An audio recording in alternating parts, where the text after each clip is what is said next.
Salut tout le monde, j'espère que vous allez bien. On est mercredi matin. Je fais une vidéo 2 sur la persévérance scolaire. Aujourd'hui, je fais la vidéo avec mon frère, mon petit frère. Aujourd'hui, il va nous parler de son parcours scolaire, comment il a été persévérant dans ses études et comment il est un modèle de persévérance. Donc, vas-y mon frère, explique-nous ton parcours. Moi c'est Mathieu. Fait que aujourd'hui, c'est pour vous parler de la persévérance. Moi, je trouve trouve de la parole qui s'appelle la dysphasie. J'ai de la misère à écrire, à parler, puis à lire le français. Mais ça s'applique sur toutes les langues aussi. Ouais. Mais j'ai eu, quand j'étais plus jeune, en 2004, j'ai fait beaucoup de preuves de persévérance parce que j'allais voir des orthopédagogues, des orthophonistes, dont M. Louis, Mme Nicole, Mme Francine Boisvert, tout du monde un peu relié qui m'ont aidé à devenir la personne que je suis aujourd'hui. Capable de parler. Ouais, exactement. Mieux parler, lire aussi, puis surtout aussi à écrire. Donc, comme exemple, ce petit bout de papier-là, qui démontre ma reconnaissance, qu'au fond, la commission scolaire des affluents reconnaît ma reconnaissance. Que tu as persévéré à l'école. Puis le diplôme qui montre aussi que j'étais, justement, de Mme Francine Boisvert, qui me montrait que j'étais beaucoup persévérant, que j'ai gagné au fond l'élève qui était le plus persévérant. Puis aujourd'hui... Aujourd'hui, que ça m'aide encore parce que je suis un gars qui est beaucoup persévérant dans la vie. Puis aujourd'hui... Est-ce que ça t'a empêché à cause que tu as tes troubles de langage? Non, ça m'a pas empêché. Aujourd'hui, tu fais ta vie, puis... C'est sûr que pour certaines affaires, oui, j'ai eu de la misère pour certaines affaires dans la vie, mais ça m'a jamais empêché d'essayer d'avancer. OK. Parce qu'au fond, puis...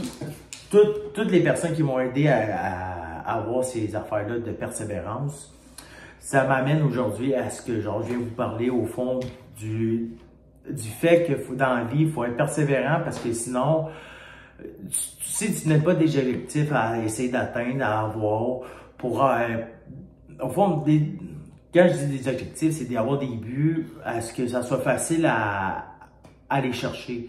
Au fond, comme exemple, mettons, vous voulez dans la vie, surtout pour les jeunes, exemple, vous avez de la misère en français, d'aller chercher de l'aide. Il y a du monde qui vous offre de l'aide d'aller chercher, puis prenez le temps, puis il n'y a rien à avoir honte d'aller chercher de l'aide. Ils sont là pour ça. Ils sont payés pour ça. Exactement. Tu sais, quand j'étais plus jeune, je me faisais bien écœurer, je me faisais bien rire de moi par rapport au fait que j'avais de la misère à lire, à parler, surtout des moments où je faisais des travaux oraux.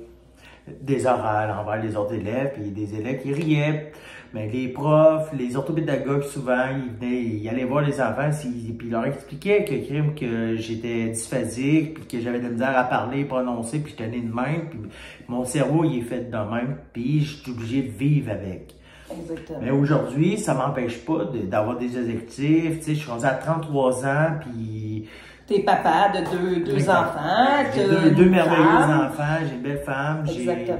Il n'y a rien qui m'a empêché de vivre. C'est sûr que j'irais pas travailler genre dans le service à la clientèle puis faire des annonces comme qu'on entend des fois dans les supermarchés, tu sais, Toi, ça t'intéresse pas. Moi, ça m'intéresse pas. Mais peut-être que d'autres, ça les intéresserait. Faut pas se mettre de barrière là-dedans non plus. Exactement. Mais...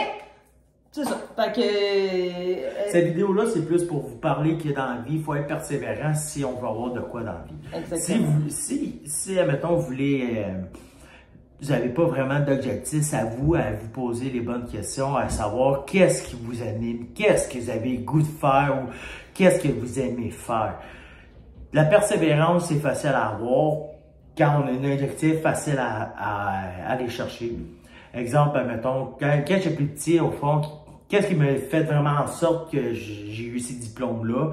C'est que dans ce moment-là, dans ma vie, c'était que j'avais tellement de misère à parler, puis que je voyais tellement de personnes pour m'aider à parler, à prononcer, à lire comme il faut, que je me suis jamais découragé, j'ai jamais baissé les bras, quand j'avais de la misère pour quelque chose, ben oui, des fois je trébuchais, mais j'apprenais à me relever, puis à continuer d'avancer, puis à apprendre à avoir un objectif.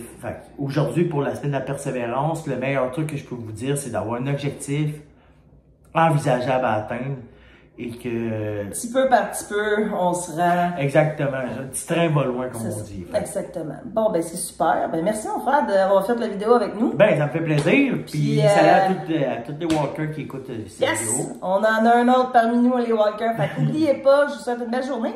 Puis, n'oubliez pas d'aller voir notre site internet pour appuyer la persévérance scolaire. Alors, ben, je vous souhaite une belle journée. Bye tout le monde. Bye!